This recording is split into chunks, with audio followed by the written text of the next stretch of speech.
సముద్ర గర్భంలో ఉన్నటువంటి ఇంటర్నెట్ కేబుల్ విషయంలో ఇప్పుడు కేంద్రం భయపడిపోతుంది. ఎందుకంటే ఈ కేబుల్ని టార్గెట్ చేయడానికి హూతీలు ప్రయత్నాలు చేస్తున్నారని మిగతా దేశాలన్నీ కూడా భయపడుతున్నటువంటి పరిస్థితుల్లో భారత్ను కూడా అప్రమత్తం అవుతున్నారు. అలాగే ఇరాన్తో మాట్లాడి ఈ యొక్క సమస్యను కూడా క్లియర్ చేయండి అన్న విధంగా యూరప్ దేశాలు భారతదేశం మీద కూడా ఒత్తిడి తీసుకొచ్చాయి. అయితే ఈ నేపథ్యంలో భారత్ కూడా కొంత ఆందోళన వ్యక్తం చేస్తుంది. ఎందుకంటే మనకి దగ్గర 30% ఈ యొక్క సముద్ర కేబుల్ నుంచే ఇంటర్నెట్ ఇదంతా కూడా సరఫరా అవుతుంది. అదేమైనా ఆగిపోయిందంటే మన బ్యాంకింగ్ వ్యవస్థ, మన సోషల్ మీడియా, మన మిగతా ఏఐకి సంబంధించినటువంటివి అన్నీ ఆగిపోతాయి. అందుకోసమని ఇప్పుడు కేంద్ర ప్రభుత్వం ఒకవేళ ఈ కేబుల్లో అంతరాయం ఏర్పడితే భారత్కు కలిగే నష్టాన్ని అంచనా వేసి అందుకు తగిన ప్రణాళికలు రూపొందించాలని కేంద్ర టెలికాం కంపెనీలను, సముద్ర గర్భ కేబుల్ ఆపరేటర్లను కేంద్రం కోరినట్లు అధికారిక వర్గాలు వెల్లడించాయి.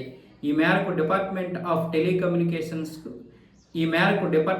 టెలికమ్యూనికేషన్స్ పలు కంపెనీల ప్రతినిధులతో సమావేశమైనట్లు తెలిపాయి. భారత్ నుంచి అమెరికా, యూరప్లకు వెళ్లే డేటా ట్రాఫిక్లో దాదాపు 1/3 హార్మోజ్ జలసంధి కీలక మార్గంగా ఉందని అధికారులు పేర్కొన్నారు. దానిలో కొంత ట్రాఫిక్ను సింగపూర్ మీదుగా మళ్లించగలిగినప్పటికీ ఆ సామర్థ్యం పరిమితంగా ఉందన్నారు. అంతేకాకుండా దీనికి అయ్యే ఖర్చు కూడా ఎక్కువని తెలిపారు. పసిఫిక్ను ప్రత్యామ్నాయ మార్గంగా తీసుకున్న అది చాలా ఎక్కువ దూరం ఉండడం వల్ల డేటా ప్రాసెసింగ్ వేగం నెమ్మదిస్తుందన్నారు. సముద్ర గర్భ మౌలిక సదుపాయాల భద్రతను నిర్ధారించడానికి ఇరాన్తో దౌత్య చర్చలు జరపడానికి కేంద్ర ప్రభుత్వాన్ని కోరారు.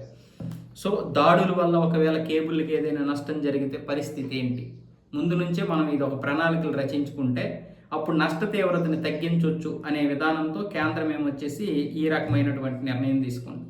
ఆందోళన చెందడం తప్పేమీ కాదు, ఎందుకంటే ముందస్తు జాగ్రత్తలు తీసుకోవాలి కదా.